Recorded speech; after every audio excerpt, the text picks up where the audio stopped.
I'll go ahead and call the meeting to order. We do have a quorum. And Nick, if you'd lead us in the pledge, please.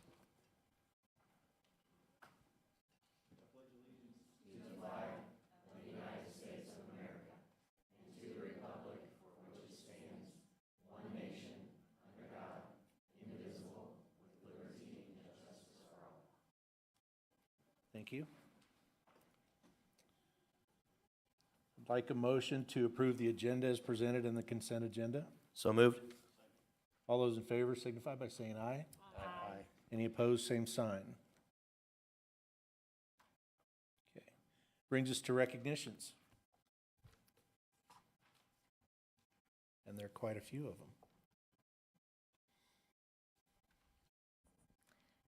Hello, we would now like to recognize some of our athletes from Green Valley High School. So we are going to start off with girls tennis. So Coach Randy Draper, if you would come up and say a few words about your season and recognize your students, that would be great.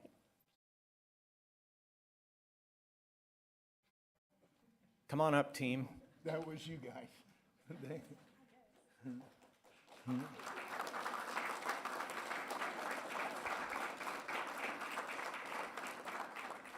We have actually several things to talk about because we do individual and team stuff at tennis, and both of those went particularly well for us. And then I'm very glad that three on the end here, and I'll introduce them, but they also at the state tournament gave us a little Taylor Swift karaoke. That was an important addition to our trip. And I thought one of the neatest things from one that's gotten to go several times is, they mentioned, they had traditions at the state tournament. It's a good sign to have traditions at the team state tournament, and it was awesome. Hopefully we'll get to continue those traditions. But what I'll do, we'll talk about our team, and then we'll give out our individual stuff. This team, these seven went 24-3. They took second in the state, which now has made us fourth, third, and second in the last 3 years. In the district semifinal, they beat a team that had one loss, and in the quarterfinal and then the semifinal, they beat a team that was undefeated. As I said, was. You gotta use that right. But they went through great competition and gave a lot of people a lot of reason to watch and enjoy watching them play. We'll start on the end with our team. Delaney Thurn. Delaney is a sophomore. She's the youngest of our group. Come here.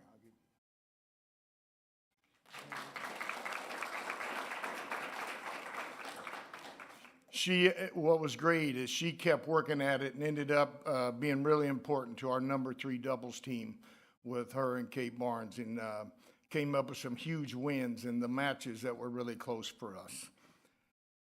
Kate Unrein. If I could have switched that.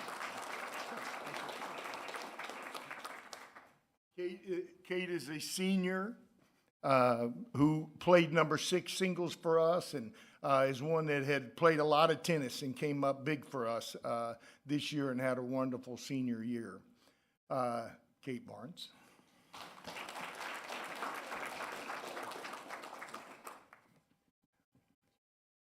Kate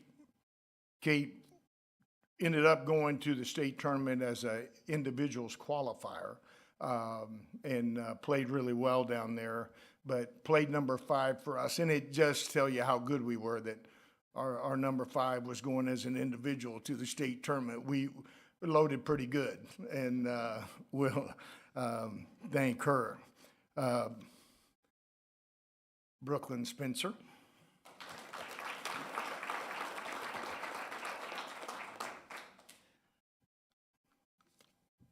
Brooklyn played number 4. Brooklyn got to go to the individual in doubles, and her and the person we're about to introduce, they took 7th in the state and were all state for the 2nd year in a row. They were lucky they found each other. and they were second last year, so they've had a great time together. Let's have Emma Thiessen come up.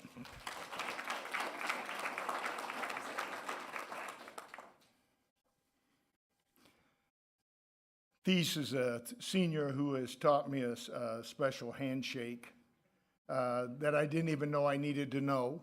But I do know, and sadly, I'm pretty good at it now, and that has me concerned.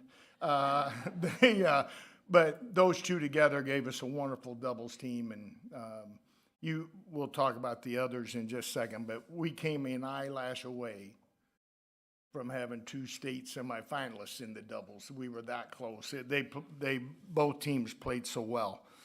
Kylie Brago.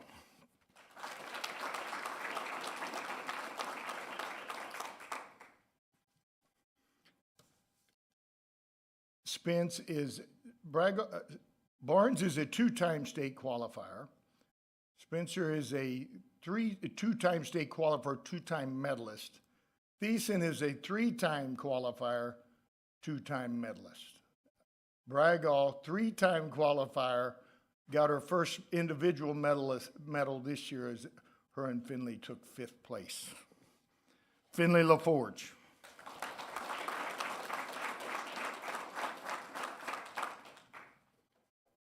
Finley is the school's first 4-time state qualifier in tennis, and I think she just signed a letter to Truman State, and I think it went like this: 4-time state qualifier, 3-time state medalist.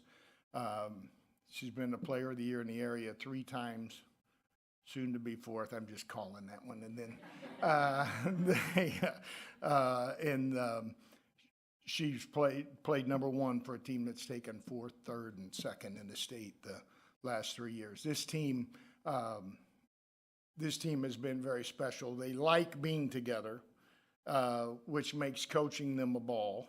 And we have fun when we've gone to the state tournament, and they've gotten to go a lot. And people know who they are. And Gray Valley needs to be really proud. Thank you.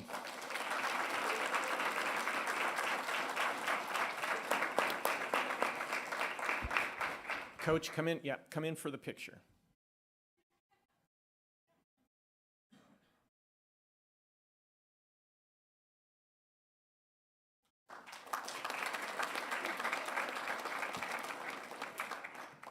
All right, thank you, Coach Draper. Next, we are going to recognize girls golf. So, Coach Randy Hughes, if you will come say a few words about the season.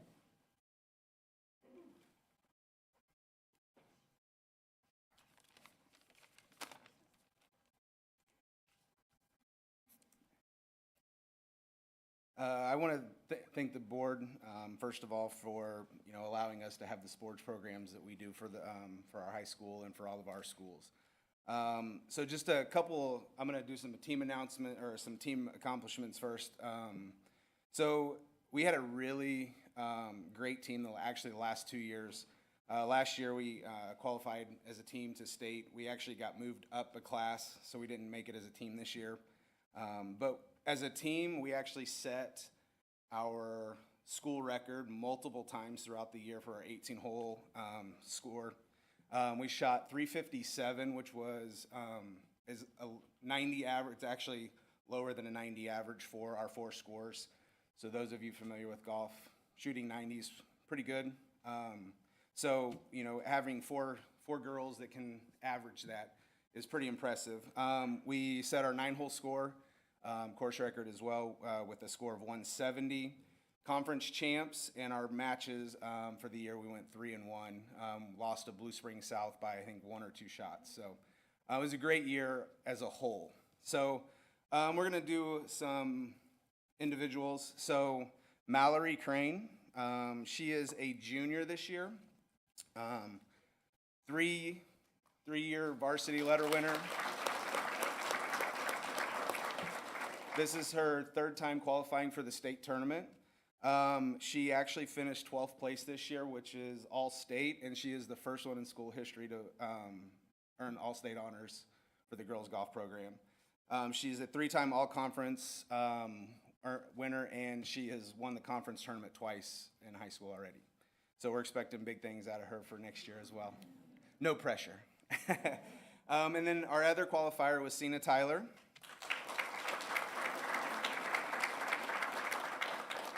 Cena is a senior this year. She is a 4-year varsity winner, varsity letter winner, 3-time state qualifier.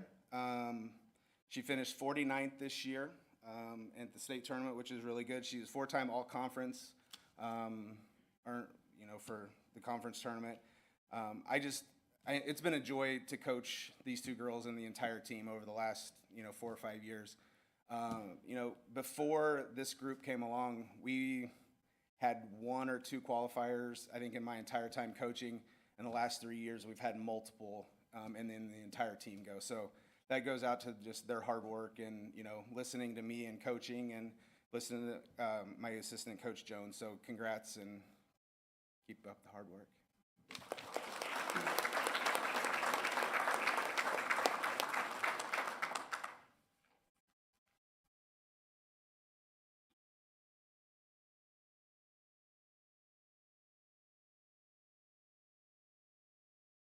All right, thank you, Coach Hughes and the girls golf team. Next, we are going to recognize cross country with Coach Nick Small.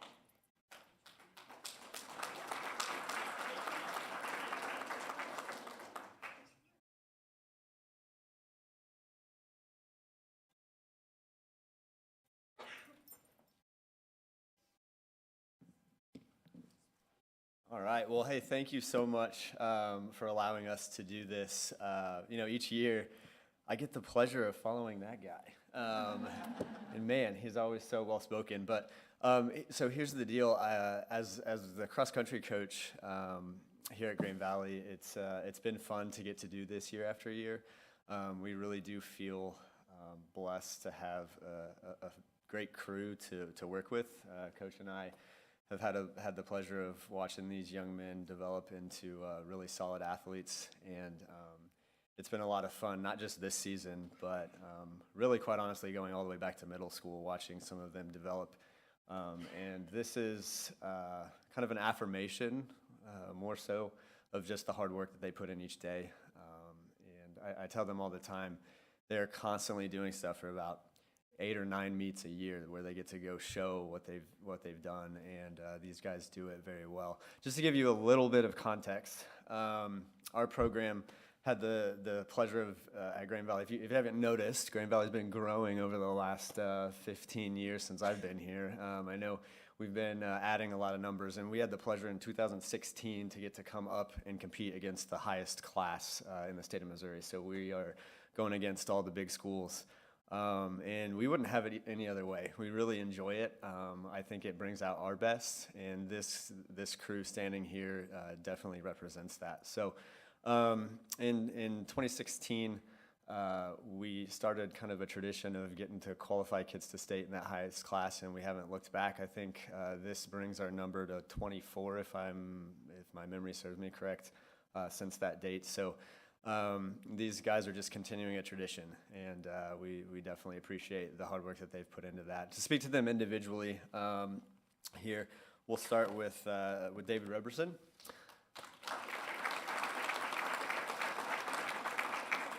So David's a junior for us, and what's really impressive about David is that he also does soccer. So he's a dual sport kid, and I honestly was a little skeptical of that at first. I wasn't quite sure how it would turn out. He has handled it well, and as you can see, he's making the best of it. So does everything with a lot of class and integrity. Leads our team. Has a PR of 1646, and it was a key reason why this season our crew was able to be conference champions. His race finish that day at conference was pretty fun to watch, and was like I said, a big reason why we got to be crowned that. Next up, Landon Barnes.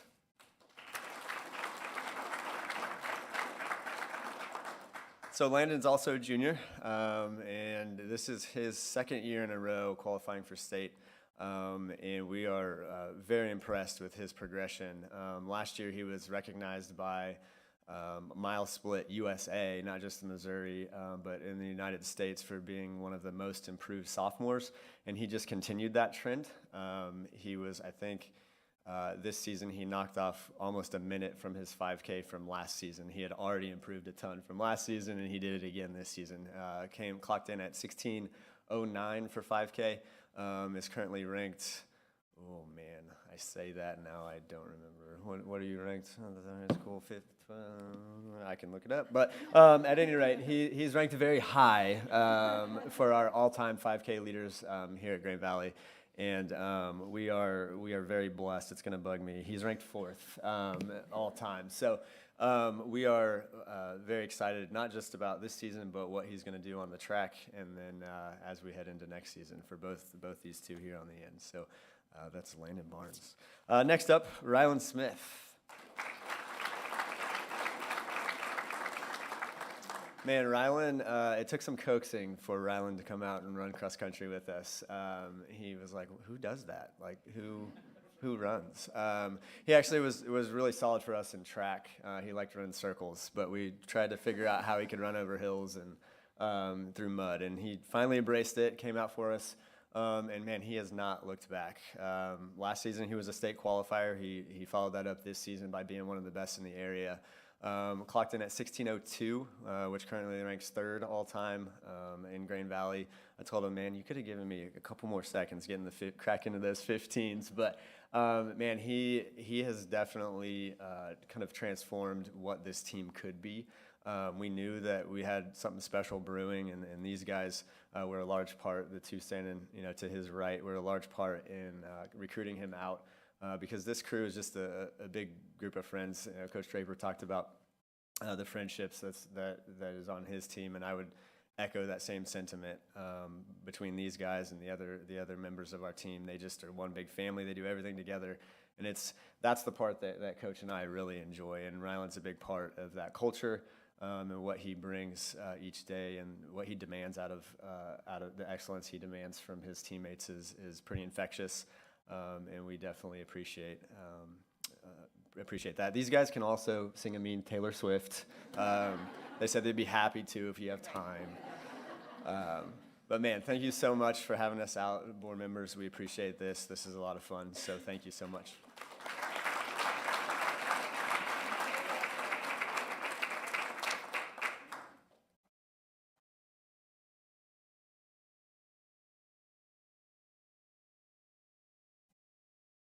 All right, thank you, Coach Small and Cross Country. And we have one final recognition tonight for Officer Danny Imes. So Dr. Nick Gooch, if you will come on up and talk a little bit about him and his service to Grain Valley.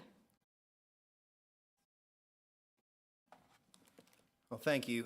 So at the very beginning of every school year, the school district acknowledges staff members who have worked in Grain Valley for 10 years. And that doesn't always mean every position starts at that time, and we are fortunate now to be able to acknowledge Officer Imes. Officer Imes has now worked with the Grain Valley School District for the past 10 years, and he has actually worked in all 8 of our schools. He started his post at the high school, and then continuing on to serve not only at the high school, but both middle schools, as well as our school district's DARE officer. I had the fortunate time to be with him actually last week in a situation out in the public, and it's awesome to see. There was a student at one of our elementary schools who was there as well, and this individual student was just so excited to see him. Just, oh my gosh, Officer Imes, and it just shows you the type of impact that he has on the students of Grain Valley. They were they're excited when he comes to teach them DARE, and they're still excited to see him when they are able to interact with him, out in the public, and then for many years. So as a school district, we would just like to acknowledge his dedication to the students and the staff and the community of Grain Valley. So we just want to thank Officer Danny Imes for his decade of service.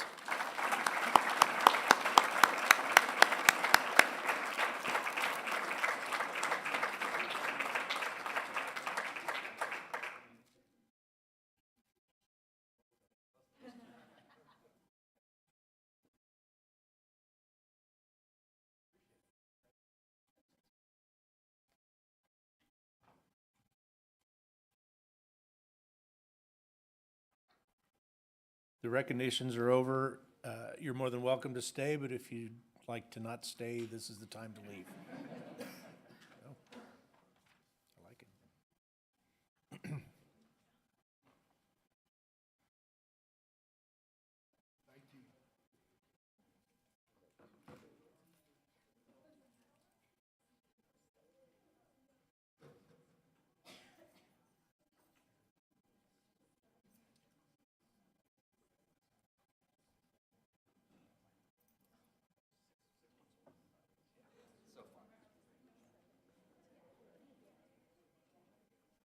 Okay, next up is patron comments. Any school district patron may present information to the board at this time. Presentations will be limited to no more than 5 minutes. The board will not take any action on any issue not included on the published agenda. However, all comments will be taken into consideration by the board. Patrons are requested not to discuss individual faculty, staff, or students. Patrons are reminded that this is a public forum and comments relative to individuals could result in litigation. However, any patron may request to meet with the board in executive session. No response will be given by the board at this time. We didn't have anybody sign up, but is there anybody in the audience that would like to speak? Okay. Takes us to reports. The first one up is Education Foundation. Jerry? And before I get started on that, I have to dovetail into the sports teams that we just recognized. I got a phone call, it was middle of last week or the first part of the week, and it was from Alan Lefko, the president of the Bank of Green Valley. He said, I just got to tell you, he said, my grandson just won a state competition. And if he told me it was swimming or diving, I don't remember, and I don't know if he remembered. But anyway, he said, yeah, and second, third, and fourth was Green Valley. And all his grandson could talk to him about was what good sports they were and how encouraging they were, not only for each other, but for the other competitors. And so I know we're not acknowledging swimming and diving tonight, but it was just very cool to hear that. And that was certainly not something that Alan had to do, but kudos to swimming and diving. Okay, let's talk about foundation. And I think I know everybody on the board, but just in case, my name is Jerry Vaughn. I've lived in the district for 47 years. And back in, well, this month in 2009, Dr. Moss hired me to put together an advisory board and form an education foundation as a department of the school district. So put that together, and our first meeting was in January of 2010. Got started, talked about things, how we were going to do things, what our goals were, and so forth. Was lucky enough to incorporate several Grain Valley High School alumni into the alumni board, or into the foundation board. And that first year we were able to start, we had seed money that was left over from when the Booster Club and band parents and PTA went together and ran a bingo game at the community center every Friday night for many years before the casinos opened. And that was how a lot of things got paid for in the Grain Valley School District, the extracurricular things.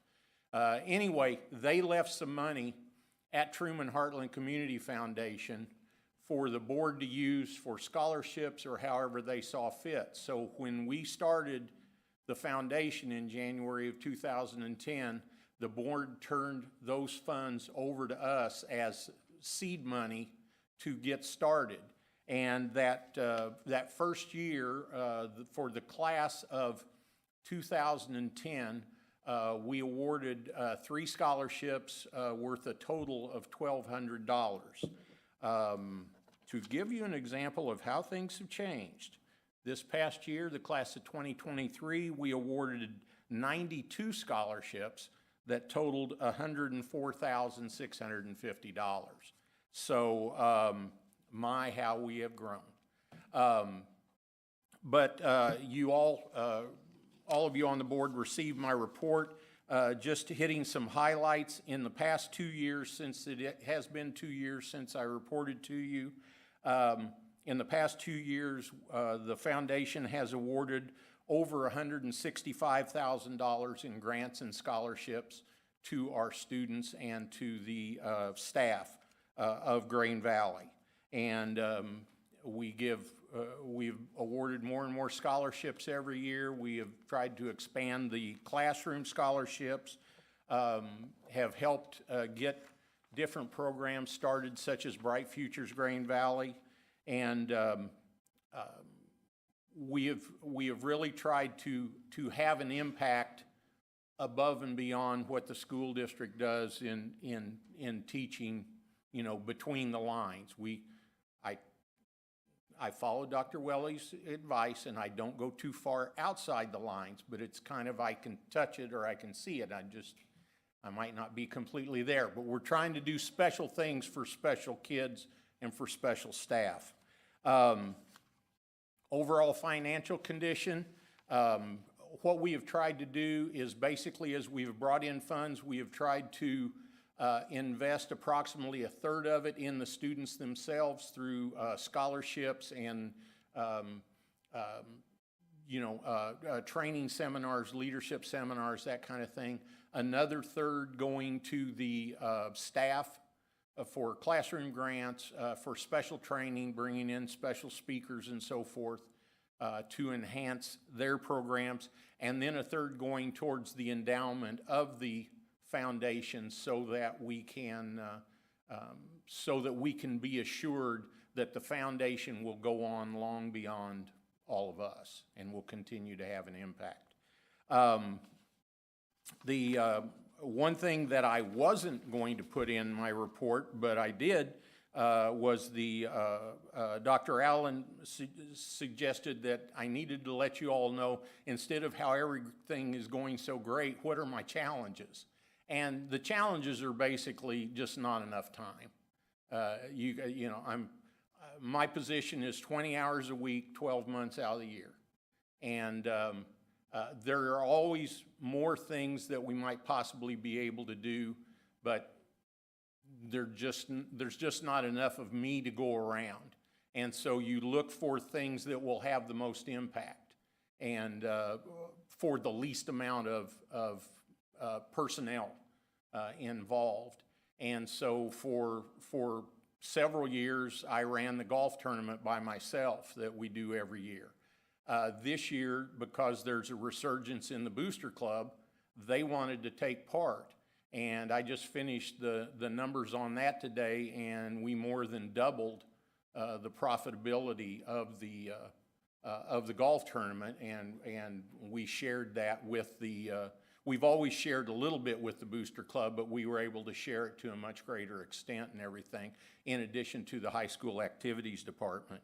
But in terms of scholarships, I know I told you that we've given a lot more money and everything, but a $500 scholarship or a $400 scholarship that we gave 14 years ago doesn't have near the impact now when you give it to somebody. So looking for other scholarship dollars that may be available. One of the things that we are just in the process of implementing is something called the VIEW scholarship programs, and that's VU. And it was started in the Shawnee Mission School District a little better than 5 years ago by a parent there, and then they started expanding it and offering it to other districts and everything. But basically, it's a case where the high school senior submits their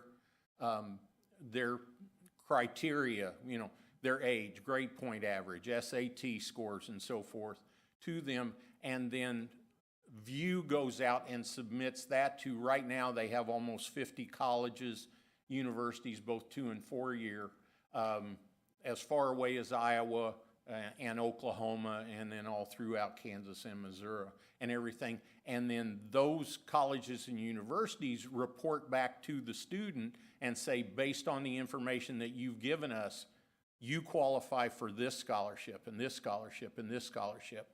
And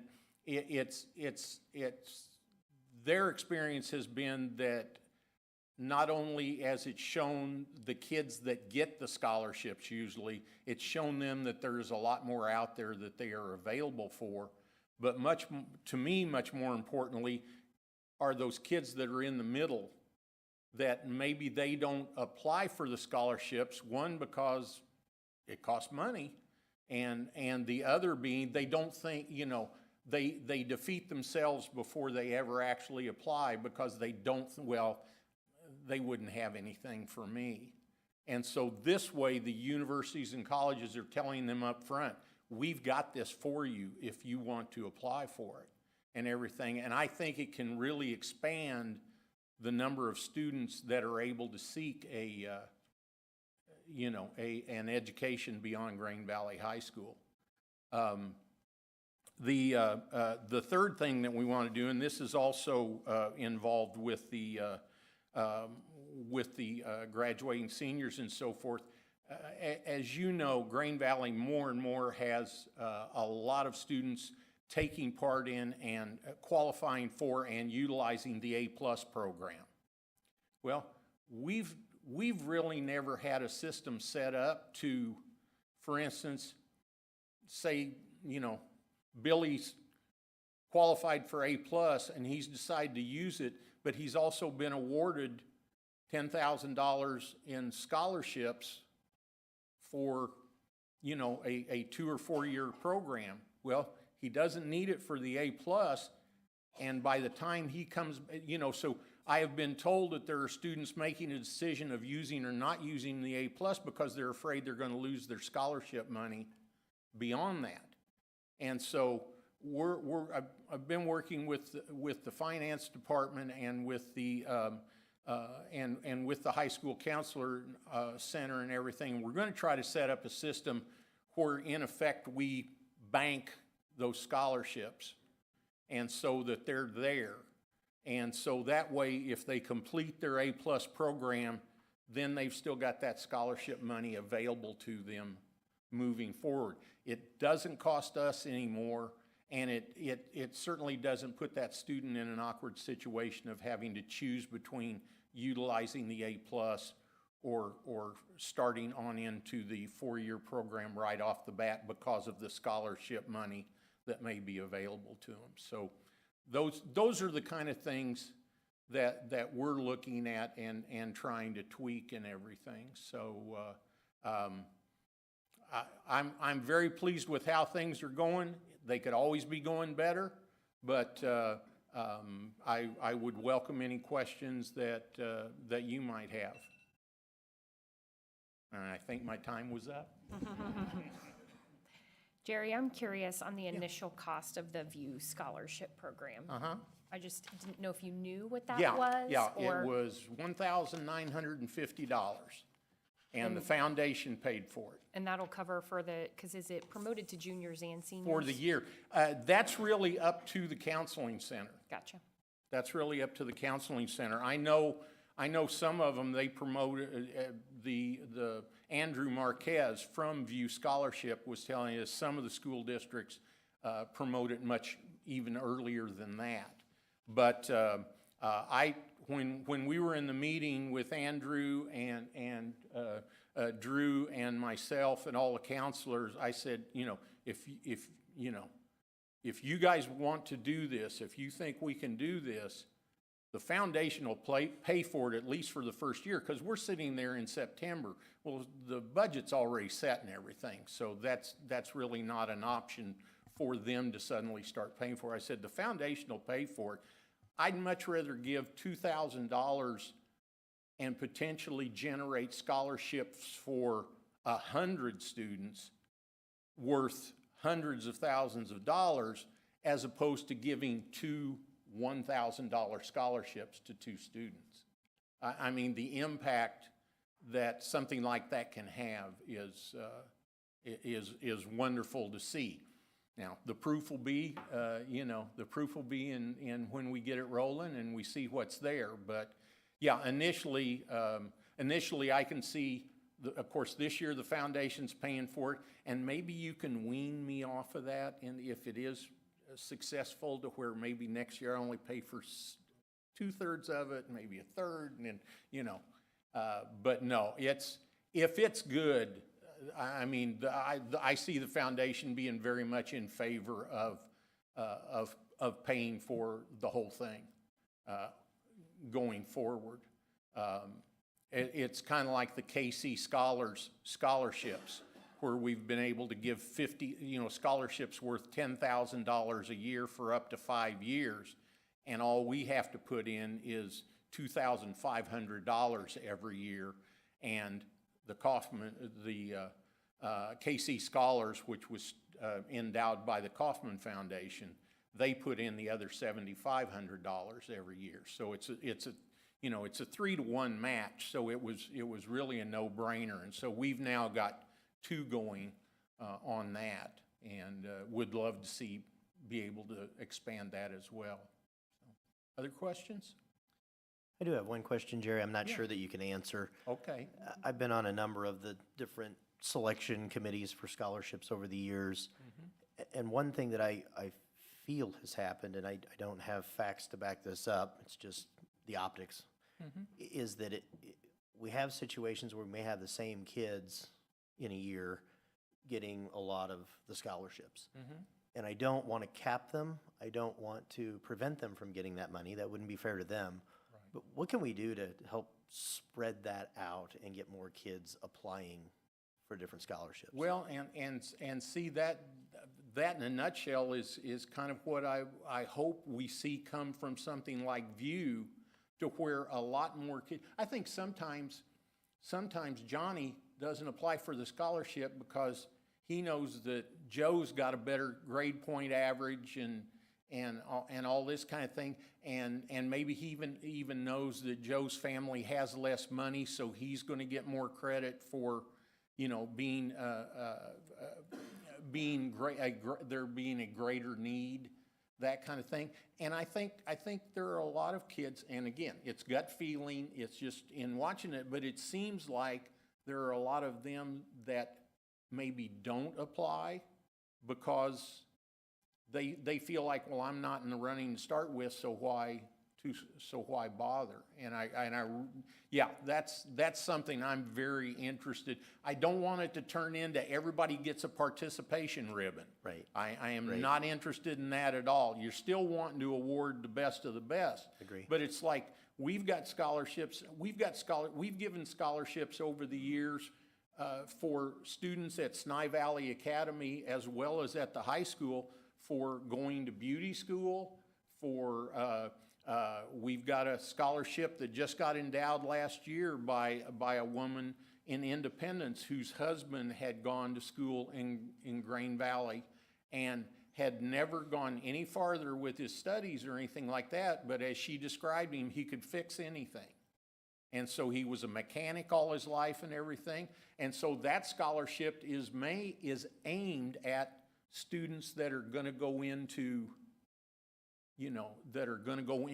some version of the auto industry. Right.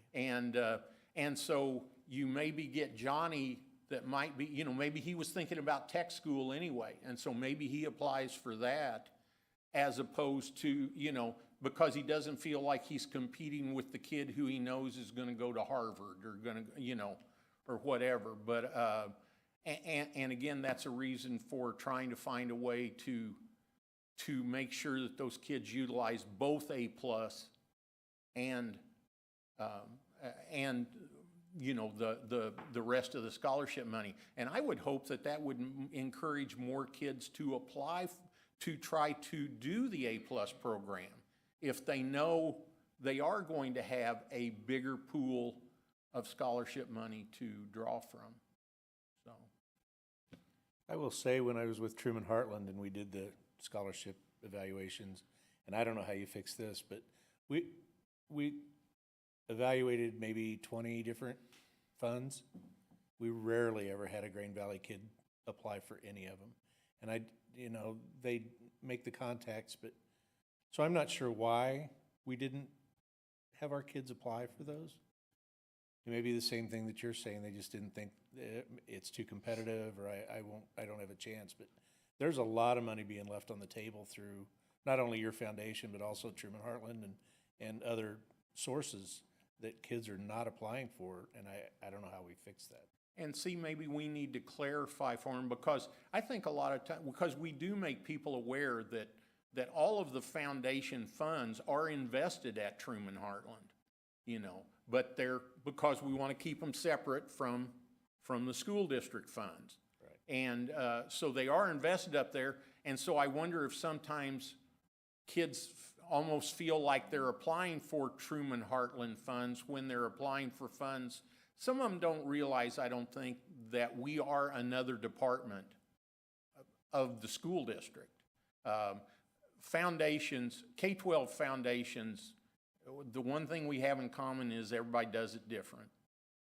And, you know, and some are departments, not very many, but some are departments, but some are completely standalone, and some are kind of hybrids and everything. But yeah, I think the counseling center could Truman Heartland probably needs to do a better job of making the high school counselors aware of what's available there, and maybe I need to do a better job of making our counselors aware that when Truman Heartland's talking to you about that, they're not talking about the funds that we have available. They're talking about funds in addition that are available, and maybe we can get those numbers up as well. But yeah, yeah, you hate to see dollars staying on the table for any reason.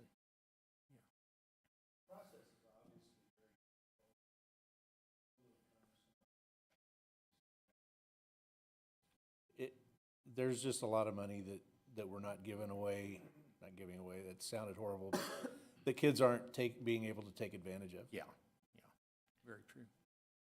Anything else? Could we get a readout of the VIEW scholarship program?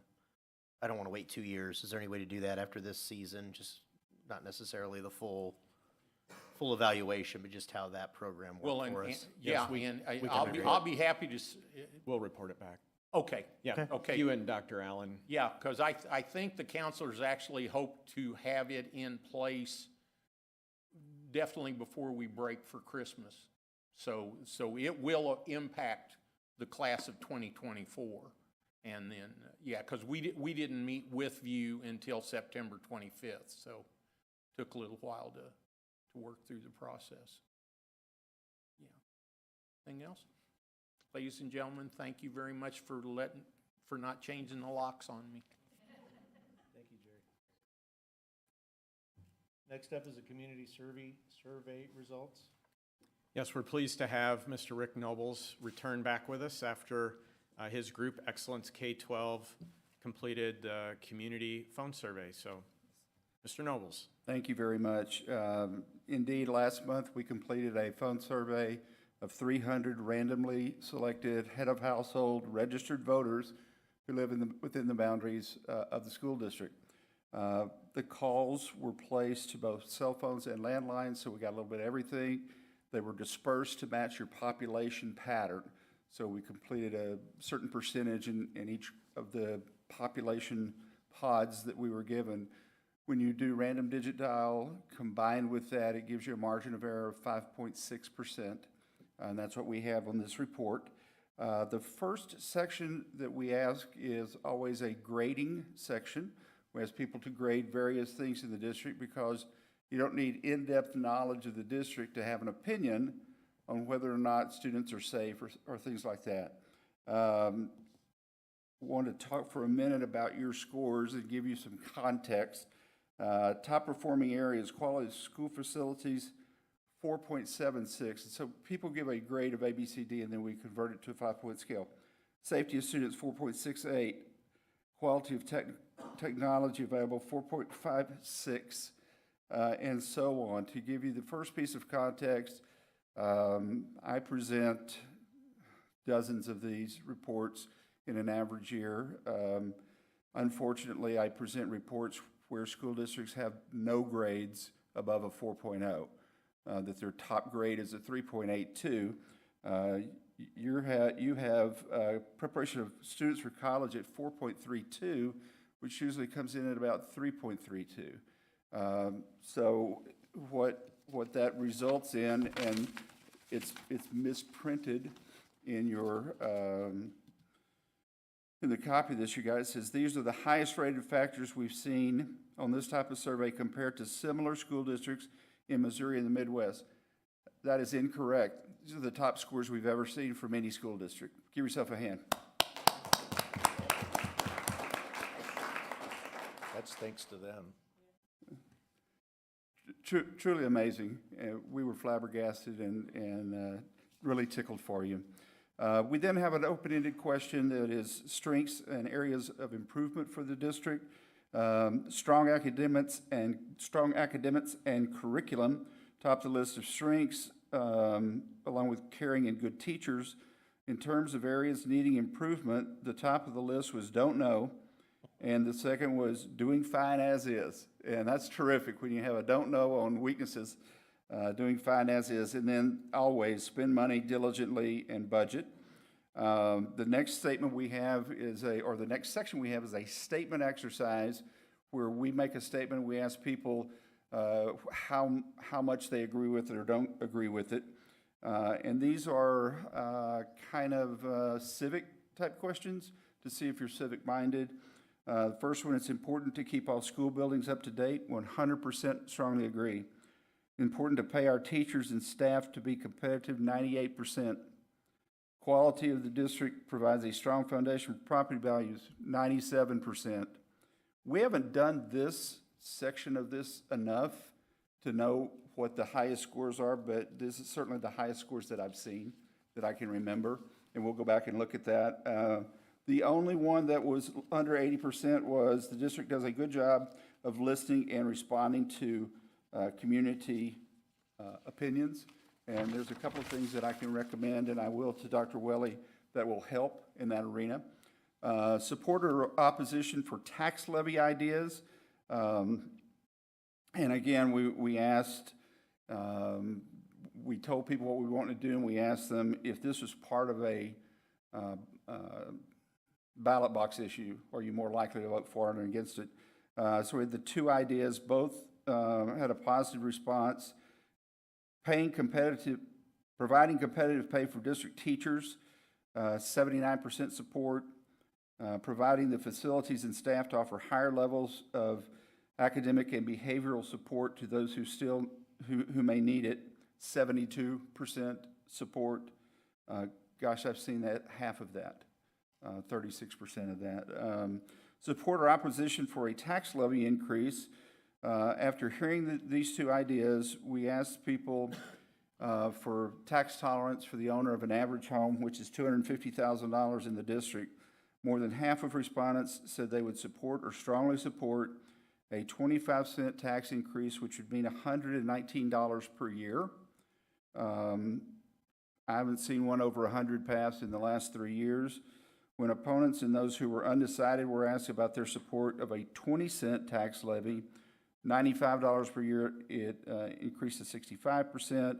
And when it went down to 15 cents or $71 per year, it stayed at 66%. So the people who are willing to pay more money are willing to pay various levels of more money. So you should go for the highest level on that. Support or opposition for a tax levy transfer. This is one of these questions that keeps me up at night. Nearly the same number of respondents said they would strongly support or support the money transfer at 60%, which means 40% of the people in town will not let you move money from a savings account to a checking account that costs them nothing. We actually have a client in the St. Louis area that tried to do the same thing and failed an issue and redid it. They did three different surveys with us to figure out what's going wrong and how can we fix it and everything else. Just passed it last month, and we were very happy for them. But we talked at length about what the issues were with a tax levy transfer. And I think, and I've mentioned this when we talked to the leadership team, I think the word levy scares people because they don't know what it means. They don't know what it is. So using language like transferring from savings to checking is probably the way to approach that. Projects that were talked about that received at least 69% from respondents includes creating space for intensive teacher support, 91%, expanding the capacity for early childhood, 77%, building an additional elementary school, 72%, additions and expansions to Green Valley High School, 70%, providing athletic facilities for middle school, 69%. Again, amazing numbers. When you start talking about athletic facilities, the numbers usually plummet. It's like the temperature going down, and you've got good numbers there, 69%. Communication from the district, trying to determine the best way to communicate with people. We know that in almost every school district in the United States, friends and neighbors are the number one source of information about the district. So we ask people, in addition to that, where do you get your communication? 25% said the website. Mailer newsletter was 16%. Interesting thing, a third of respondents said they were daily readers, 28% were weekly readers, and 25% said that they were monthly readers. 38% reading them every day. That's an amazing number. In summary, I didn't know how to summarize this. It's difficult to provide a final analysis because there's so few superlatives that can accurately reflect this. This is amazing. You're doing an amazing job. Keep it up. And really, the patrons say, do whatever you want to do. We're there for you. Questions? So in the world of statistics and surveys, is there any science that would tell us that if you were able to survey 100% of our parents, would the numbers stay the same or trend up or down? The only thing 300 is a pretty, I mean, while we appreciate what you did, 300 is a pretty small sampling of our parents. To give you some perspective on that, when Pew or Gallup or USA Today surveys the entire country for a presidential election, they talk to 1,100 people. So 300 doesn't sound like much until you put it in that context. And this stuff has been around since the late 50s.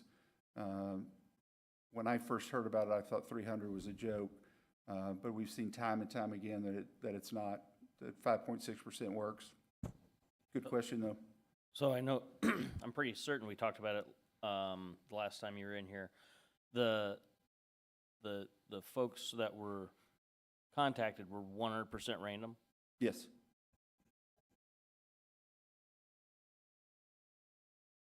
And what pool, there were criteria for them to have gotten a call in the first place.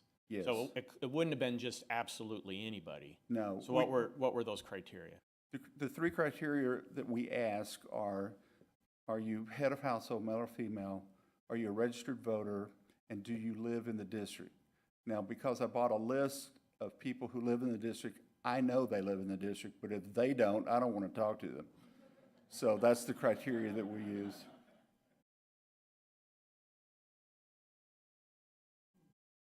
Anything else? Thank you so much.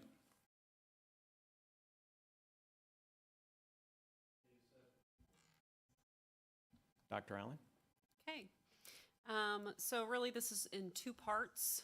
It's a little anticlimactic this year because we're only on year 2 of the same test. So, you know, it's really exciting to look at data over time. This is a very small period of time. But the first part of the presentation is really just comparing each of our grade levels in each content area that take the MAP test with the state averages. So the context I did want to provide for you overall is that just for the last 2 years, so in 2022 and 2023, the students took actually the same test and were held accountable for it. So those are really the years that we're going to take a look at tonight. Prior to that, in 2021, they took a test that didn't count. 2020, we didn't take a test, and prior to that, the test was completely different. So I look forward to having more data over time to share with you in future years, but for that sake, it's pretty brief in that sense. What you'll notice if you just continue through the Grain Valley to state comparisons, I just want to kind of draw your attention to a couple of things. A few of which are in every content and every grade level. We are above or significantly above the state average. A couple of highlights would be our 8th grade ELA and our ELA 2 scores continue to dominate, I would say, over state averages. The same would be true for our 6th and 7th grade math that were 20 plus points over state averages. So just 2 highlights in ELA and math. I will talk kind of at the end about some of our challenges and things that we're looking for growth moving forward. So really that is the first half of the report, is just comparing each grade level and each content area to the state. Okay. So if you have any questions over that part, let me know. So then the second part is our cohort comparison, which again is a little weak this year, but I look forward to it growing in future years. You're going to be able to see our classes over time, but even a line graph where a test doesn't exist in 2020 doesn't look great. So it's kind of hard to compare. But what you will see is if you want to compare the last 2 years' tests to pre-pandemic, which was a different test, so it's sort of apples and oranges, we are starting to see what I would call, a return to pre-pandemic levels. But again, some of that is just figuring out a new test and new priority standards. So there's a lot of factors to play there. So hopefully you've had some time to kind of look through and compare. I'm just going to draw your attention to some strengths overall and then some challenges when we're looking at our cohorts over time, so our same grade levels over time. So we continue to exceed in comparison to the state. I would say that class of 2028 cohort made huge gains in math and ELA in 2023. You'll notice their graph goes way up in there, which is always fun for us. The class of 2028 also has exceeded their pre-pandemic scores, so that's exciting to see. The class of 2029, 2030, and 2031 cohorts all exceeded state averages in math and ELA. And so our trends are, in general, returning to pre-pandemic in general, a little faster in math than in reading. So that does continue to be our focus area for us, is literacy. Some of our challenges, our 3rd grade ELA, I would say for about a decade, has really been a focus. There's a lot that happens learning to read between K through 2nd grade before they take that first MAP test in 3rd grade.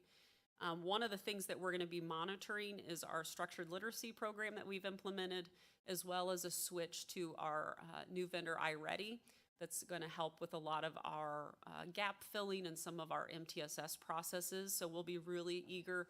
I think you've got to give those programs anywhere for probably about 3 years to really see that change and see that growth. So we will be watching that carefully, and that'll be something I can report out each year on what we're seeing at the early elementary levels, with adding in all of these new programs and new trainings for our teachers. The other thing is really just something that's my next report, which is really just working on our curriculum development. And so I'll talk a little bit more about that during our curriculum review report here in just a minute, but that would be other major goal. The pandemic did put sort of a hold on that. We're a little backlogged.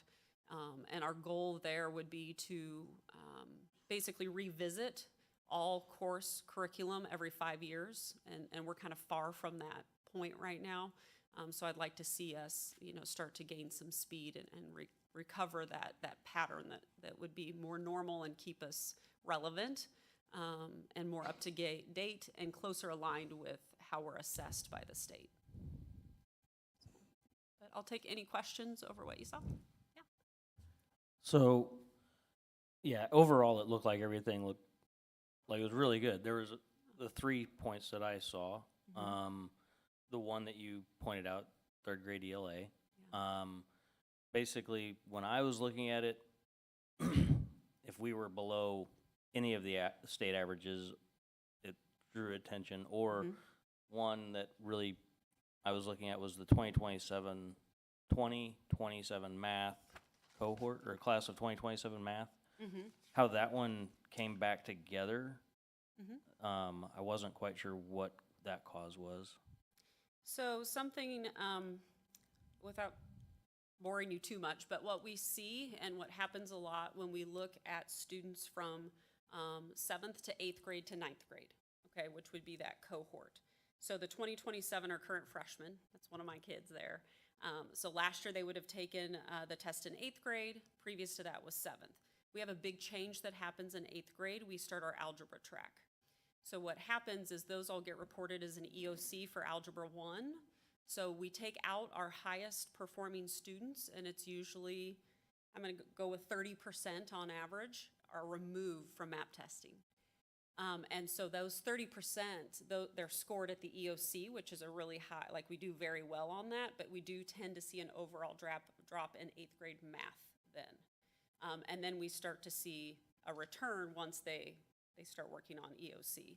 But just historically, with the way that we do our math courses, our 8th grade math scores are always going to dip just from that removal of that group of students.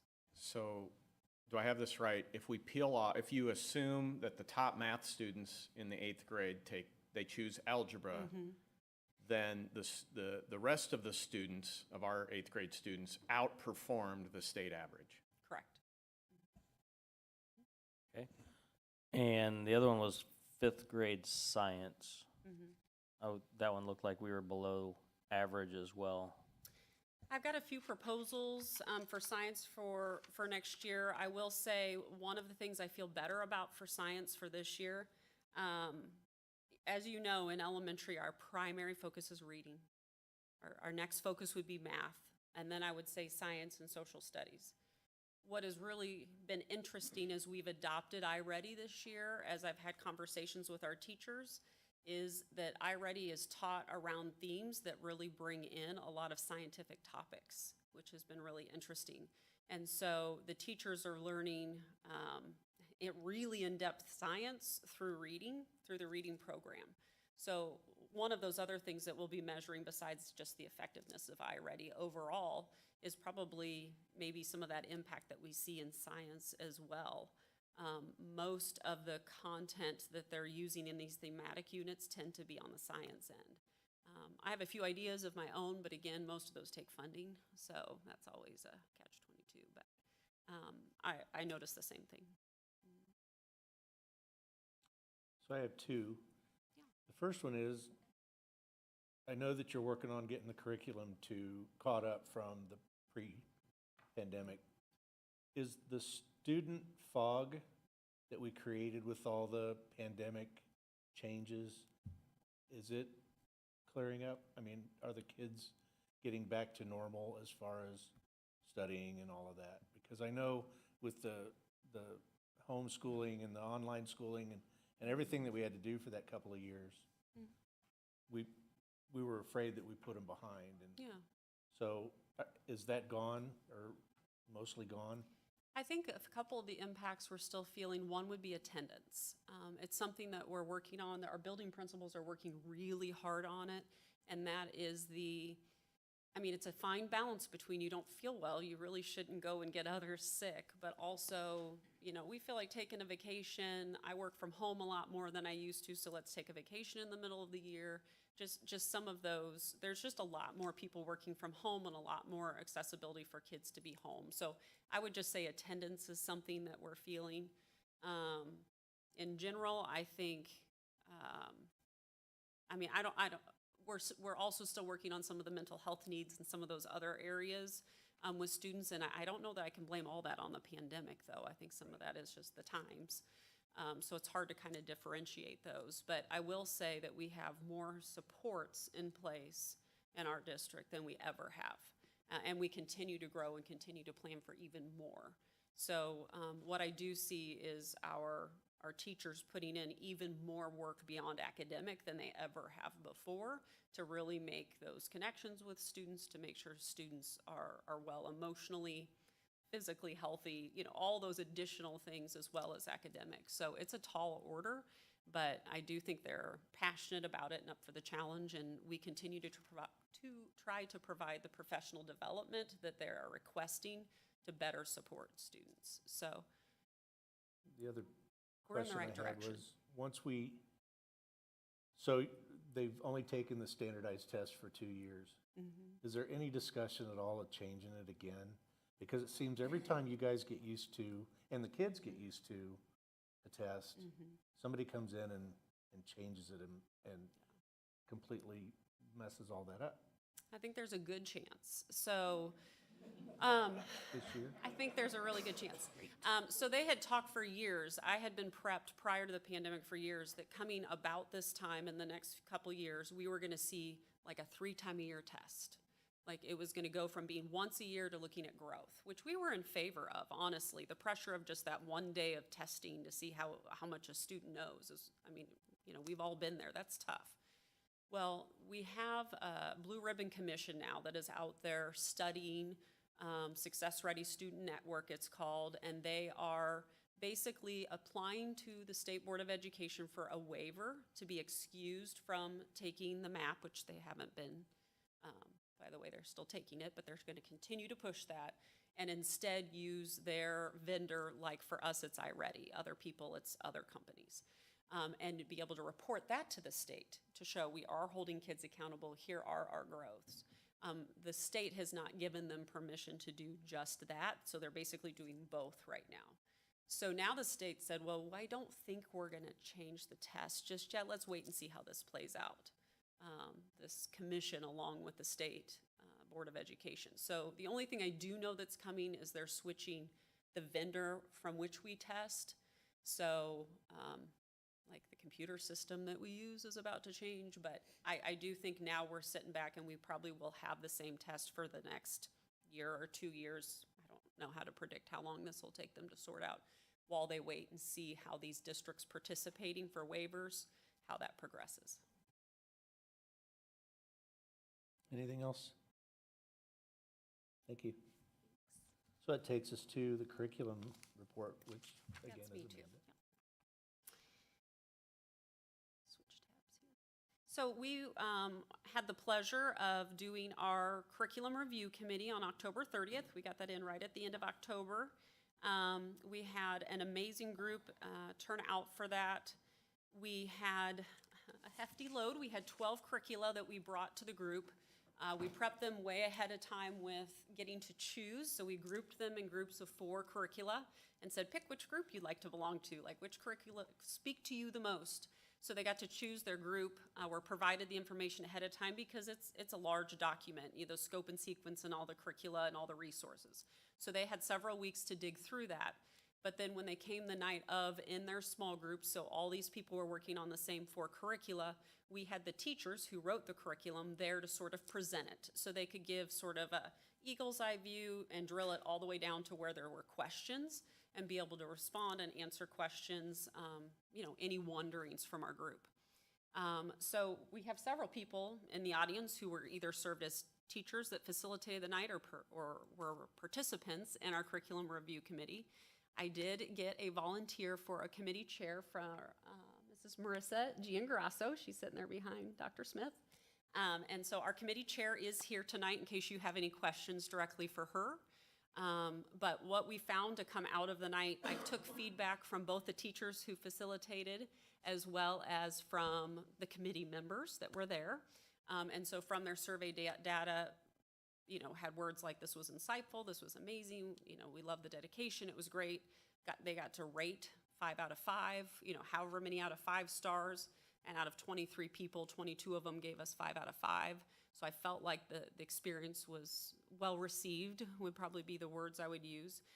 We had lots of great feedback about small tweaks. There was nothing major, no major concerns, but you know, maybe if you bold your priority standards so they would stand out more, that would be helpful for teachers. So I communicated with the teachers. I said, here are some small suggestions. You know, here's all the feedback, but here are the highlights of the suggestions, because a lot of it was just praise.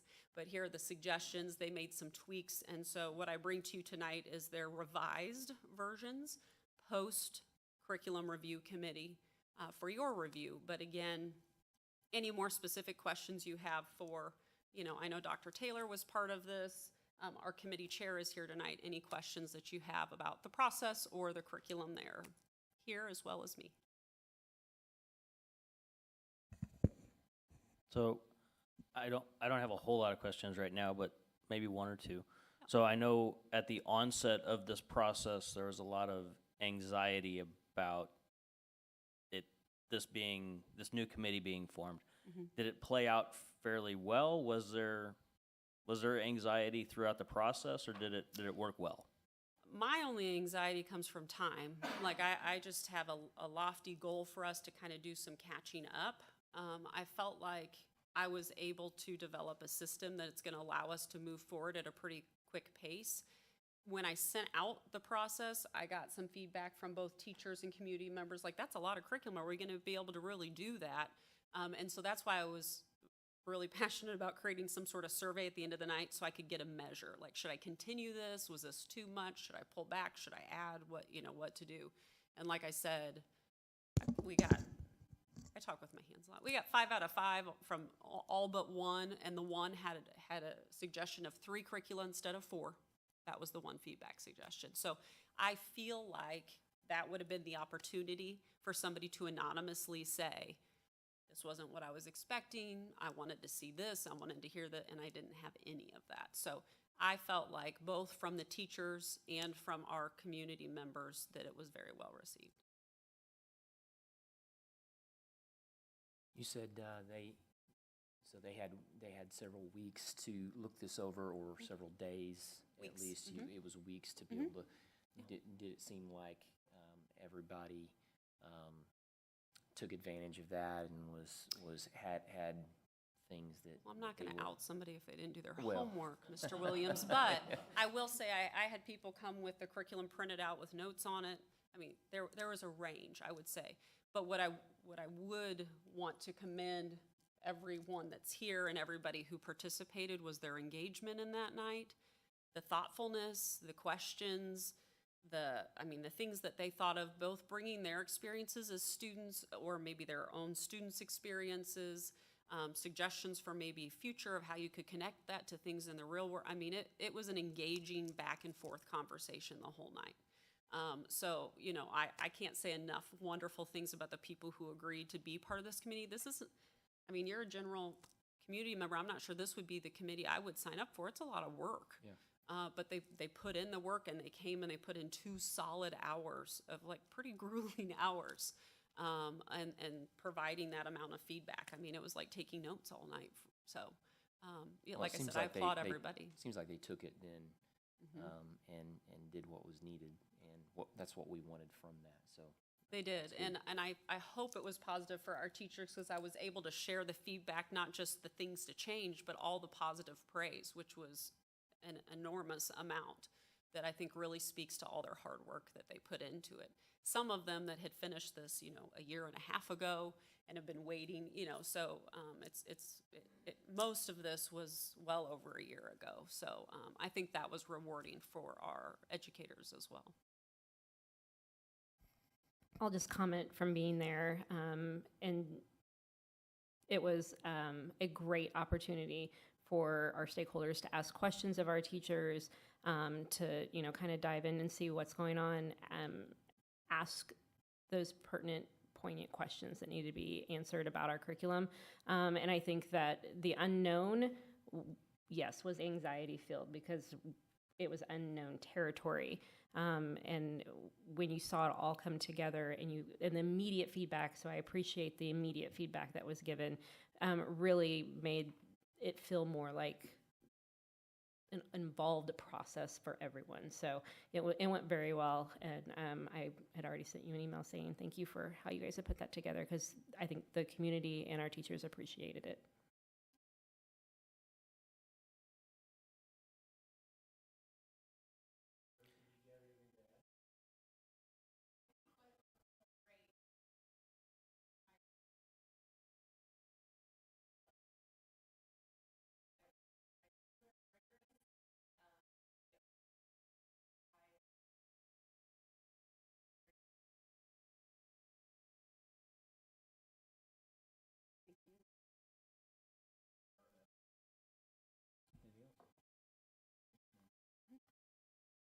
Takes us to the superintendent's report. A couple of highlights for you in the administrative report this month.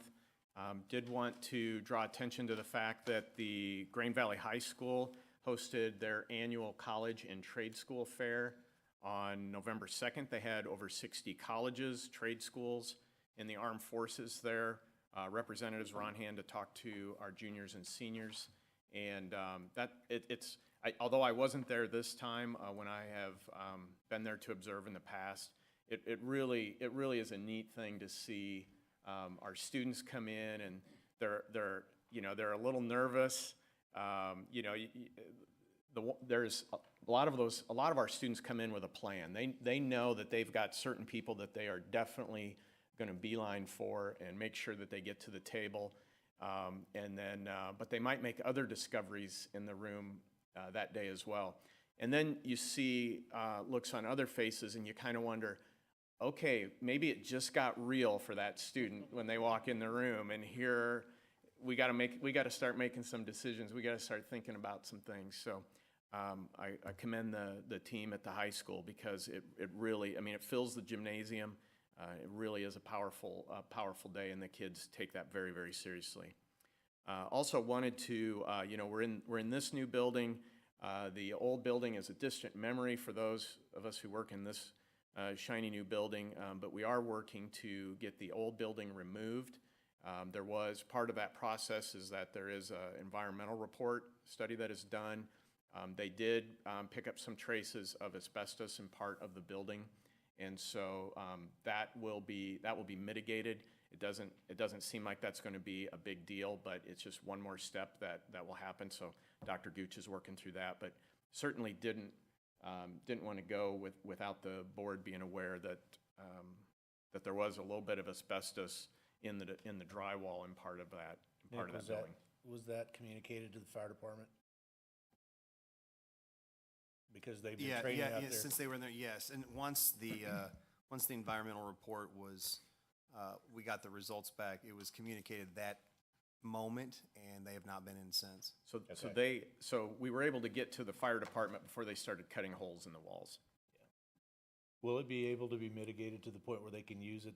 Because I know they were planning on using it again after. Yes, it would be. It was confined to one small area in the building. We can mitigate that, and then once that it has been removed, then before the building is demoed, they can come back in, do their final exercises that they were planning to do, and then we would continue with the demolition of the building. Exercises is a nice way of putting they're just going to stuff.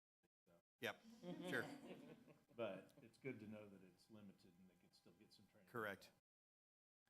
I also want to give a nod to something that's happened in our community since you received this packet. We had a terrible tragedy that happened in the parking lot of one of our community daycares this week, and it wasn't one of our schools, but it was part of our community, and the children that attend there, many of them also attend our schools, and I just want to commend our team for their response and offering support to the daycare in town. Our counselors were on hand the first day that they were back in school. Carrie Reich was on site there, and just appreciate everybody's leadership and response. And we do it for a lot of reasons. We do it because it's the right thing to do, because we're all part of the same community. We do it because we share these kids. One of the other benefits that comes from it is, it's a terrible thing happened, and by us helping, it really helps us learn together with the center and their staff, and it helps us be better in how we support kids when there's not a tragedy, and certainly it helps us prepare for how we would respond if the tragedy was closer to home for one of our sites. So just want to commend the team for a job well done this week. And the thing about trauma is you're never one and done, and so we've got people in place and plans in place to keep an eye on these kids and the adults at the center.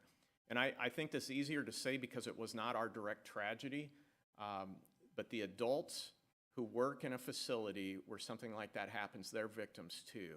And it's really easy when it happens in your house to focus on the immediate family that's clearly affected and traumatized. But there are lots of victims in a tragedy like this, and we need to all look out for each other in response. A couple of things on your calendar of events that I want to highlight. First of all, you're going to see in the report, you have in your packet the minutes from the previous Finance Committee meeting. They're meeting again on November 28th at 5 p.m. and just wanted to draw that to your attention. I know a couple of you are on that committee. And then on December 20th, we're really excited to have our annual team member holiday celebration. That'll be at the high school in that fantastic band room. And we'll be serving lunch in there from 11 a.m. to 2 p.m. And one of our traditions is that we invite our school board members to come. Used to have you serve. We found that we could kind of logistically, we can, no offense, but we can move things along with a self-serve.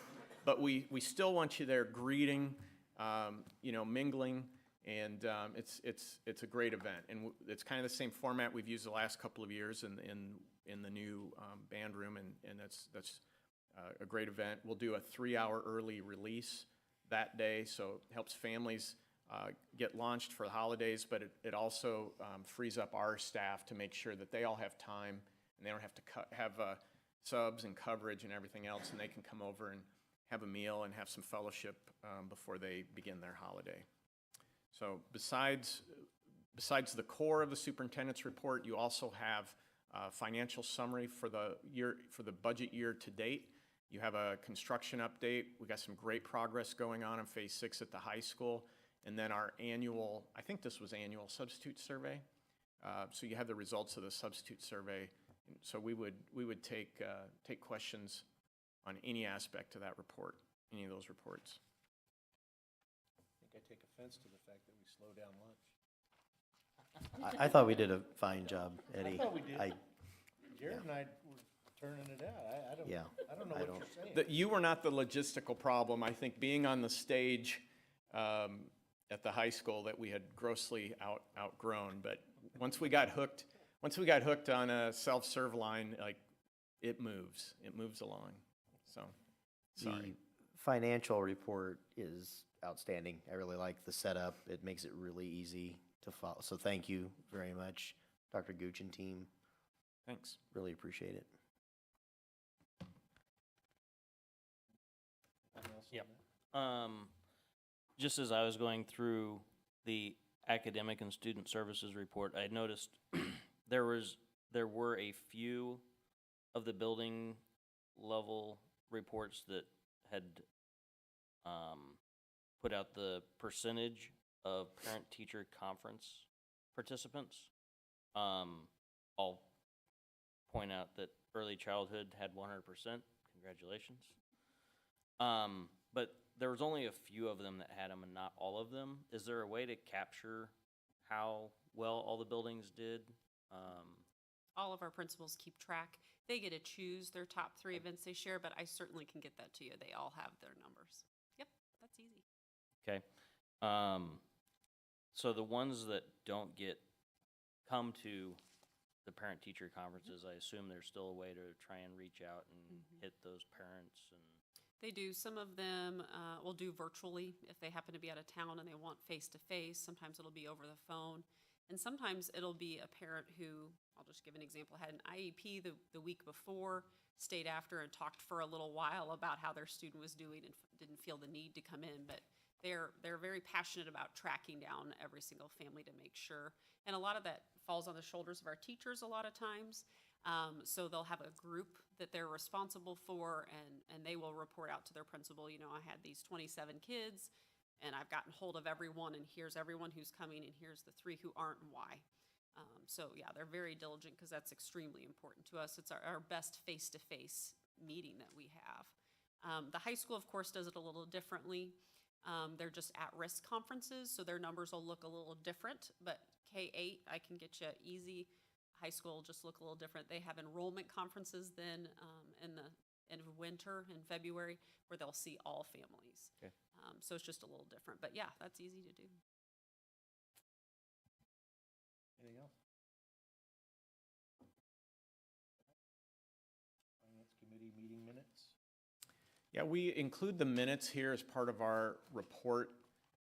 It's really for your review. That's a new committee that the board forms, so we do that instead of consent agenda because it's a little bit misleading if you are approving in consent agenda, because it's really for the finance committee to approve their minutes the next time. But they're listed there, and we can answer any questions, but it's mostly just to make sure that the board is in the loop on the activities of these committees. Anything on that? MSBA report. All right, we'll have Dr. Gooch play that video. Welcome to the November edition of the Missouri School Boards Association's Board Report. We begin with news from the state's top educational position. Missouri Education Commissioner Margie Van Dieven announced that she is resigning effective July 1st, 2024. Van Dieven informed State Board of Education members during their October meeting. Dr. Van Dieven has over 30 years of experience, including 7 years as Missouri's Education Commissioner, serving from 2015 to 2017, then returning to the position in 2019. I have worked for a Democratic governor, I have worked for a Republican governor, and I have found that when we focus on students, it should be a nonpartisan issue. As I mentioned, it's not the political choice, it's the right choice. In a statement released that same day, MSBA Executive Director Melissa Randall said, Commissioner Van Dieven's announcement of her resignation at the end of the fiscal year gives us pause to celebrate the work of a transformational leader whose dedication to Missouri's children has been unwavering and inspiring. She provided guidance and leadership to Missouri's K-12 systems during some of our state's most challenging times, staying laser-focused on ensuring a quality education for every child. The commissioner has been an outspoken advocate for our teachers and has promoted strong local governance and improved investments in programs to safeguard our children. We remain committed to continuing the legacy of excellence she has fostered and look forward to working with her until her departure next year. For the past few years, Missouri school districts have seen an influx of funding, courtesy of the federal government's response to the pandemic and other sources. As a result, education budgets benefited, offering support to districts across the state. MSBA Senior Finance Director Linda Quinley says that as some of that funding goes away, it's important for district leaders and communities to recognize and address the inevitable challenges ahead. We are growing more and more concerned about the fiscal funding cliff that we know we've all been watching for, but is now actually here. We are looking at the end of our ESSER funds. We are also know that the DESE waivers are coming to an end. And then we have state revenues down significantly because of the tax cuts from 2 years ago that are continuing to roll in year after year. We also know that the enrollment and attendance numbers have remained low. So collectively, all of those things are going to impact the future opportunities for revenues for all of our schools across Missouri. And it's never too early to start planning for your school district's next budget. Budget planning is a meticulous process that requires a thorough understanding of a school's financial needs, priorities, and constraints. A school finance webinar series hosted by Linda is starting at the end of this month. Get all of the school finance information you can use from the comfort of your home or office. Our webinar series around budget planning and getting the budget to the finish line is really what we want to help people do, is intended for our brand new finance leaders, whether they be superintendents, bookkeepers, finance officers. They're also intended for people who've been doing this work for a little while, but want to figure out how to make their budget a more usable document for their board, their community, and their administration. So anyone who's involved in the budgeting process inside the district is welcome to participate in this and hopefully gain some insight, some tools, and some tips to really present a great budget to their board in the spring. Topics include making and communicating the budget plan, projecting current year's actuals to springboard next year's budget, and more. Visit the MSBA website for dates for each meeting and registration information. And last but certainly not least, thank you to all who hosted and attended MSBA's fall regional meetings. Meetings were held in all of the state's 17 regions as attendees gathered to network, learn, and share with fellow public school leaders to ensure all students succeed.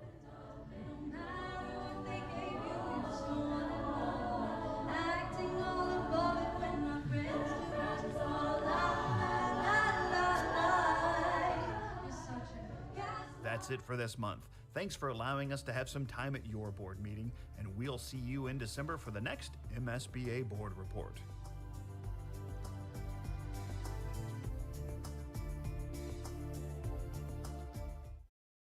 Takes us to new business. Have you heard of Superbit? This weird new Potential tax levy ballot issue. Yes, thank you. This fall, the board set annual priorities, five priorities. One of them was the competitive pay for our district employees. And actually, that was consistent with our CSIP plan that was developed and updated back in 2021. It says that we will attract and retain personnel with pay and benefits commensurate or in the top half with other high-quality KC Metro school districts. Last month, Dr. Gooch brought to you a report of the comparison so that we could look at how we compare with other high-quality Metro school districts. And we said at that time we would come back this month and kind of price that gap. So that's primarily what we do in this month's report. And so we'll just kind of walk through this. So the top three lines, A, B, and C, is looking at the current year. So the current year's budget coming into this year, we added $1.6 million into pay for all employees this year. Based on the comparison that we looked at last month, the additional cost to have ranked 7th, which is just the number which puts us just above the midway point in the metro on average. That shortfall was $2.1 million. So if we had had 3.8 million last spring instead of 1.6, then we would have hit our mark for the current school year. Then looking ahead, what are the implications moving ahead? This does get a little bit tricky. We'll kind of explain that as we go. But as we start looking for a year from now and what it would take for us to be competitive at the mark that we've set, then A, B, and C here. A, that is the estimated cost. And if we were to target right now, looking at the analysis from last month, and we'd say, in order to hit 7th place on average a year from now, we should actually be targeting this year's 5th place mark, because we're not the only school district that's going to add money to their pay schedules for next year. So do we know that targeting 5th place is going to help land us at 7th place a year from now? We do not. But those are, when we're making estimates, we just want to be transparent about how we came up with the numbers that we've generated. So for us to target 5th place on the current teacher salary schedule, which we intend to change, then we would need $3.3 million in additional monies added to the salary schedules next year. That's for all employees. Now, the estimated amount, we had our survey results where we survey sampled with the community a 25-cent levy increase. The 25 cents would generate $1.4 million using this year's assessment data. We don't know what the assessments will be next year, but I think we're pretty close. We couldn't have said that a year ago about this year, but we think that we can use this year's assessments as decent estimates to say that 25 cents net gain on the levy would generate an additional $1.4 million. And so the shortfall between those two is $1.9 million. So there's some asterisks. So let's talk about the asterisks. The estimate of $3.3 million to close the gap, that is based on the current salary schedules and the current staff. There will be change to the teacher salary schedule, at least that's our plan. And there's always changes year over year to the staff. Retirements, for example, again, we want to keep our people as long as possible because we invest in them, we get the expertise, but at the end of their careers, they're more expensive than their replacement. So when we do have retirements, that there is a little bit of a cost savings. So we'll have a new salary schedule likely to come out, and changes to personnel will lead to some cost savings. So that 3.3 million, that's not an exact number. That's just the rules. We just want to be transparent again about the rules we're using for the estimates. And then the double asterisk. So this is relating to the shortfall of $1.9 million. Shortfall could be closed through a tax levy rate transfer from the debt service levy to the operating levy. Rick characterized this as you could move this money from your savings account to your checking account, resulting in no additional tax increase for property owners beyond the 25 cents. Calculations for a possible transfer are underway. If we'd had those for tonight, we would have shared those tonight. But LJ Hart and Company is working on those, and they should have those in the weeks ahead, and we'll be able to report on that next month. And we've invited LJ Hart to send one of their representatives to kind of explain that and talk through that, as well as talk through what an actual ballot language could look like. And so we'll be ready to do that. So this is all, we knew that we were setting an aggressive goal in terms of the timelines about getting information and what we're going to report each month. But we feel like every month we need to take it a step forward in order for us to prepare the board to make a sound decision about whether or not we will have a ballot measure in the spring. And that's a decision you'll need to make. Your deadline is in January on that, about whether or not you make that decision. So you're not making any commitments tonight. We're just trying to get you some more background information. Then there's some other things down here that I want to make sure that we share. We could consider a 2-year phase-in of the 25-cent net increase. And in fact, the last time the school district had a ballot measure on the levy, where we've asked patrons to weigh in on the levy, which was 2004, that ultimately was a 2-phase levy issue at that point. So in other words, you could say you would do a certain amount of it in year 1 and the rest of it in year 2, either on the 25 cents or in a transfer. And LJ Hart will be here next month, and they'll kind of help talk us through the pros and cons of those types of strategies. A levy increase of 25 cents on a home with a market value of $250,000 would cost the homeowner $119 per year. Even with a net tax levy rate increase of 25 cents, our 2024 tax levy rate would be expected to still be among the lowest in Jackson County. So that's what we bring you tonight, kind of as a follow-up to last month's report and as a preview to what would come next month. But I hope you have questions, and let's have some discussion. Anybody? Yeah, is there a way we could, if we're going to present something to the public, I personally, I think it would be a nice influx of money. I know there might be an option to go above that 25 cent, which, depending on some of the information that hasn't been brought forward yet, I think I would support. It's kind of like you were saying, you go for 5 and hit 7 because everybody else is jumping up 2. I'd like to see us maybe push a little bit higher on that to get the teachers as much as we can get them. And then I didn't know if there was an option to maybe add some funding in there or wording for funding for additional SROs. If it was going to be a ballot measure, if that could kind of be a packaged deal kind of a thing. Anyway. Yeah, absolutely.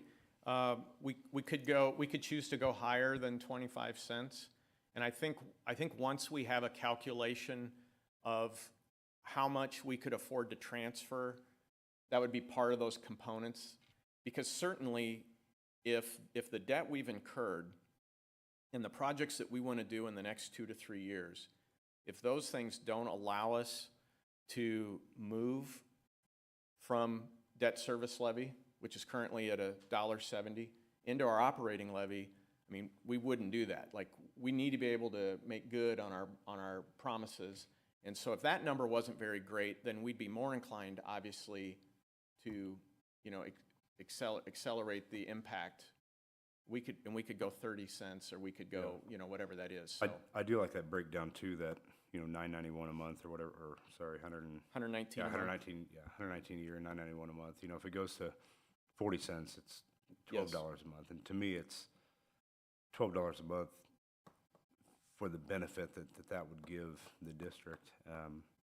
I don't know.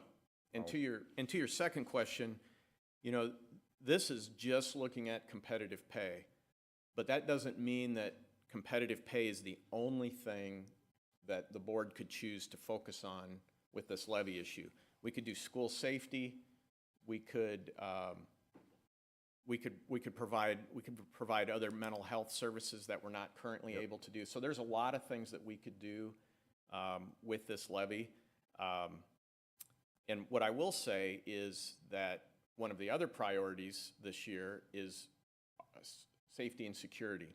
And that audit for that third party that you authorized, that's going to be underway in the month ahead. So once we know the results of that, that'll help weigh in where to get the most bang for our buck on that assessment. Even the results from the survey, I mean, you know, seems like the community trusts what's going on and fully supports overwhelmingly, you know, what the district's trying to do. Yeah. So, but yes, it does. When we put a levy forward, it would not have to be exclusively for pay. But that is primarily what we're bringing you tonight. Danny, I can't remember, is Lisa's replacement in process yet? He accepted the offer yesterday, so he still has to do a psych eval, a polygraph, and physical. We're trying, he just took a psych eval at his new employment about less than a year ago, so we're trying to maybe skip that phase and speed up the process. I've talked to my chief and my captain today and yesterday, told him I'd like for him to be in place by September. So that, and they said that's a reasonable goal. So I appreciate all of the work that's been done on this, and it's very helpful. But any way we brand it or slice it, it's still a tax increase. And I think that we have to take that very seriously because Green Valley's been beaten up by taxes. And so we really need to make sure that we're spending the money wisely. And I think that teachers' salaries are important. But in order for me to fully support this, it has to pass a two-pronged test, basically. And the first prong is how we are positioned with other districts in the area. And I think you've done a great job satisfying that. You've explained where we fit and the need for this. The other prong for me is recruiting teachers. And if I go out and look at teachers, if I go out and look at openings across our district, we're able to fill those teacher slots with quality teachers. So help me understand, and not necessarily right this minute, but help me understand here in the next few weeks why that need exists. And I can get fully on board with this, but I really need to understand the need from that perspective to really be able to go sell this to the community. Yep, very good. No, I think that's really important, and I think what the community will, as you point out, will also expect from us is everything seems to be going just fine. What's the problem? We know that we have a problem behind the scenes, the number of applicants we used to see, and you want lots of high-quality applicants. That's what keeps you competitive. That's what gets you the best talent. We can put numbers to that. Yeah, help me spell that out, and I think we've got a pretty good argument. Okay. So, something that I would need to get some more information about, and maybe you have it, is the potential to take the shortfall from the operating, or from the debt service to the operating level. That move seems like that's only a one-year fix and would have to be an ongoing transfer. That's right. And we rely on LJ Hart to help us with that because, you know, we can do our own calculations, but that's why we have that firm. That's why we have that agency is to be able to assure us that our debt we've incurred, and we always do 15-year notes, that whatever that tax levy rate is, that we are going to be able to generate the revenues needed over the years ahead, that we're not setting up the future for some sort of debt issue. And so we're going to invite them back next time. So I mean, we're confident that we are levied higher than we would absolutely need to be, but I would not want to pick a number out of that $1.70. I wouldn't feel good about it without the backing of, and we expect Tom to be here next time, Tom with LJ Hart, to really show us how that calculation can work for us. Because it doesn't just impact the debt that we're sitting on right now and paying off actively year over year, but we have other projects needs. We have other bond issues we're going to want to bring up in the years ahead. And what we're generating right now, I want to know what impact does that have on our potential to continue to work on the high school, to continue to provide needs for other buildings in the district. Thank you. And I'm going to piggyback on what Mr. Pollard had said about the security or SRO or whatever direction, ultimately we decide as a school district to go, that I personally feel that is just as important as the staff salaries, because not one of us wants to be put into a situation where a family member of someone that was impacted comes up and asks, why didn't we fund XYZ, and this happened when we could have. Yep. Very good. Anything else? Takes us to the candidate filing. Just wanted to point out that candidate filing for school board for the April 2nd, 2024 ballot, that opens December 5th at 8 a.m. and will go through December 26th at 5 p.m. And it is available during that. It is December. It is overlapped with the holiday season. So when our office is closed, then filing is not available, but we will certainly be ready for that December 5th at 8 a.m. and we will be open until 5 p.m. on December 26th. And I've put in your place pictures. Visuals are pretty good. There's a picture here of what the system looked like last year with the signs on the chain link fence. And we don't have a chain link fence anymore in front of our office, which is a fine thing with me. But so you kind of see what we have in mind, and operations is putting together some signs for us to have in place for the overnight of December 4th to December 5th. So wanted to run that by the board and just kind of get a nod that system is still the system that we want to keep. Before we had that type of a system where basically you're in line with your vehicle, you just have to be in your vehicle during that time. We used to have, you had to stand or sit in line at the door, and the board over the last few years has said, hey, can we do this a little different instead of standing outside once in a while? It's kind of a cold night in early December, and so we went ahead and did the car line system. What we don't want to do, we want to lock it in. We don't want to be making changes. We don't want to kind of go public and say we're going to do it one way, and then we decided at the last minute we're going to do another way. We want everybody to kind of understand what the rules are so that there is no confusion. So unless you tell me different, the visual that I laid in front of each of your workplaces tonight, that's what we'll plan to do. Okay. MSBA conference reflections. Yeah, there were a handful of us that attended the conference. This year it was hosted in Kansas City, and several of us attended sessions there, and we just wanted to take some time to reflect. If anybody has any highlights they want to share, things they learned, ideas, anything that's generated out of that. Yeah, I think the conference overall, I was able to go down for the Friday portion, and there was a couple different sessions that I went to, and I'll just highlight really the keynote speaker portion of it, which was about AI. And based on the presentation that we had during that, I had shared with Dr. Welly that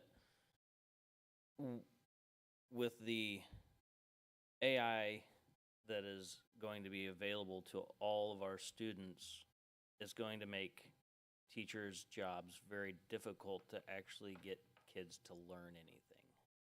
Because when all they have to do is ask Chat GBT or whatever it is. That's pretty good. To provide a report of 500 words about XYZ and it spits it out. There's not a whole lot of thought process that goes into that. So the challenge to our staff is going to be figuring out how now they're going to teach critical thinking and how to teach the kids to develop the skills that would have come from researching information. And I don't envy you for having to figure out how to do that. Yeah, that's a powerful reflection. And that is one of the things that is changing dramatically. It could be one of the scariest things to dip your toe in, but on the other hand, the burden's on us to figure it out because our students are going to compete with everybody else's students. And it's probably important that we figure that out sooner rather than later. But yeah, that was a powerful session. Other reflections from the conference? I'll just quickly say I went to a couple. One spoke on school security and the need for just ongoing diligence on schools to remain vigilant about school safety. And I think we're always challenging ourselves, and we need to continue to do that just with conversations that we're having. Looking at more SROs and those kind of things, it's important to stay diligent. We all see on the news and things of tragedies. We certainly don't want that to visit our town, but I think if we don't stay diligent, it could happen anywhere, and we need to take that approach. It's important that we look at it that way and make sure that we're doing everything that we can to guard and protect our most important resources in our kids. So it's important to stay on top of those things. And so it hit me with all of the things that they were talking about, that it's an important topic, something that we will continue to talk about, I know. But they were encouraging us to continue on that line of thought. So. Anything else from anybody? I'll share one quick reflection. One of the sessions I attended was compensation theory and planning with Linda Quinley, and I took a lot of affirmation. Dr. Gooch is working really hard behind the scenes to kind of lay the foundation for a new salary schedule, which for some district administrators, it probably ranks near the tops of the things that you don't ever want to have to do. But we're maybe kind of messed up a little bit because we're kind of excited about the opportunity to really make some positive changes with our teachers' salary schedule in particular. And I haven't shared this with him yet, but I walked away with some tips because it's just one of those things that can be really scary for teachers, the prospect of thinking that the way that you move me on the salary schedule could look a little different. But she had some really good visuals. So there's some good. I walked away with some suggestions from her on how you can track with teachers individually how their years in Grain Valley on the existing salary schedule benefit them compared to any proposed salary schedule that we're working on a couple months from now. Each individual can compare and show the benefits, because sometimes you look at a new salary schedule. First of all, if you don't really break down our salary schedule, it just looks like a page full of fine print numbers. Like, it really looks complicated and overwhelming. So she's had some very practical tips to kind of make that easy to understand for folks. And then also just and we've talked about this as a board, but the cost and value benefits of the full benefits package, and making sure that when we talk about competitive pay and that we're going to be competitive with the Metro, that we're being clear every year about how expensive some of those other benefits package are things we take for granted, and we'll make sure, and Linda had some tips for how we can communicate that with teachers too, and how we can compare. So Dr. Gooch, I haven't shared those with you yet, but I have them, and now we'll both remember that I'll get those to you, so. Looking forward to it. There's no sarcasm there.